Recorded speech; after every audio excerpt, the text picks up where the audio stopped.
ফেব্রুয়ারিতেই হবে নির্বাচন, সে লক্ষ্য নির্দেশনা দেওয়া হয়েছে ইসিকে।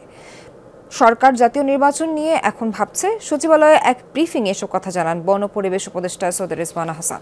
তিনি বলেন, সবকিছু বিবেচনা করে এবং রাজনৈতিক দলগুলোর সাথে আলোচনা করে নির্বাচনের সময় নির্ধারণ করা হয়েছে। সব রাজনৈতিক দল যদি গণপরিষদ নির্বাচনের ক্ষেত্রে একমত হয় তখন সে বিষয়টি দেখা যাবে বলেও জানান রেজওয়ানা। তবে সরকার এখন সেটি নিয়ে ভাবছে না বলেও উল্লেখ করেন তিনি। জানান, রাষ্ট্রপতির ছবি সরানোর সাথে নির্বাচনের কোনো সম্পর্ক নেই। ভোলাগঞ্জে কতটুকু পাথর লুট হলো তা দেখার দায়িত্ব পরিবেশ মন্ত্রণালয়ের নয় উল্লেখ করে এই ঘটনার দায় নিতে অস্বীকার করেন রেজওয়ানা। বলেন, প্রশাসনের যোগসাজশ বা নীরবতার জন্য তাদের বিরুদ্ধে ব্যবস্থার কথা ভেবে দেখবে সরকার। আমরা তো কত আলোচনা শুনেছিলাম জুনের মধ্যে সরকার বলেছে ফেব্রুয়ারিতে নির্বাচন হবে। সরকার সেই মোতাবেক নির্বাচন কমিশনকে প্রস্তুতি নিতে বলেছে। এটাই হচ্ছে সরকারের অবস্থান। মন্ত্রণালয় তো সিদ্ধান্ত নেবে না যে কোন মন্ত্রীর ঘরে কোন ছবি থাকবে।